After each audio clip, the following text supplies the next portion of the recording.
جو چند لوگوں نے مل کر قوم کی تقدیر کا فیصلہ کر دیا اس کو اپنی قسمت سمجھو اور قبول کر لو اور آواز منہ سے مت نکالو،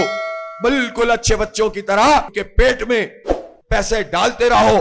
اپنے خون پسینے کی کمائی ان کو دیتے رہو، وہ پنپتے رہے اور تم کمزور سے کمزور تر ہوتے چلے جاؤ، ملک کا بیڑا غرق کرو، لیکن ان کے خلاف کچھ نہیں ہو سکتا جنہوں نے اتنا بڑا ظلم کیا ہے۔ قوم کو یہ سمجھانے کی کوشش کی ہے کہ تعلیم دینا حکومت کا کام نہیں ہے، تعلیم کے لیے مواقع فراہم کرنا حکومت کا کام نہیں ہے، یہ پرائیویٹ سیکٹر کا کام ہے۔ یہ اتنی بڑی بکواس اور جھوٹ ہے جس کے نتیجے میں آج پاکستان کی قوم کا ٹیلنٹ تباہ ہو رہا ہے۔ 2.62 کروڑ بچے جنہیں اسکول میں ہونا چاہیے وہ اسکول سے باہر ہیں، جو پرائمری کے بعد ڈراپ آؤٹ ہے وہ بڑھتا جا رہا ہے، میٹرک کے بعد ڈراپ آؤٹ بڑھتا جا رہا ہے، چند فیصد 8% لوگ صرف یونیورسٹی میں داخلہ لے پاتے ہیں۔ اس کا مطلب یہ ہے کہ انہوں نے غریب طبقے کو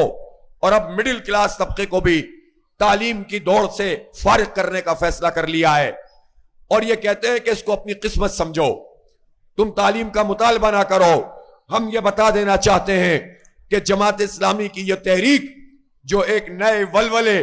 اور نئے عزم کے ساتھ شروع ہوئی ہے، یہ شعور پروان چڑھا رہی ہے، اور یہ دھرنا پاکستانی قوم کے شعور میں اضافے کا دھرنا بن چکا ہے۔ ہم پاکستان کے بچے کو یہ بات بتانا چاہتے ہیں کہ معیاری تعلیم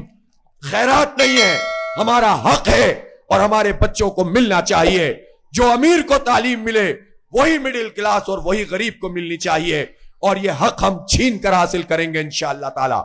ہم ان کے رحم و کرم پہ اپنے بچوں کو نہیں چھوڑیں گے۔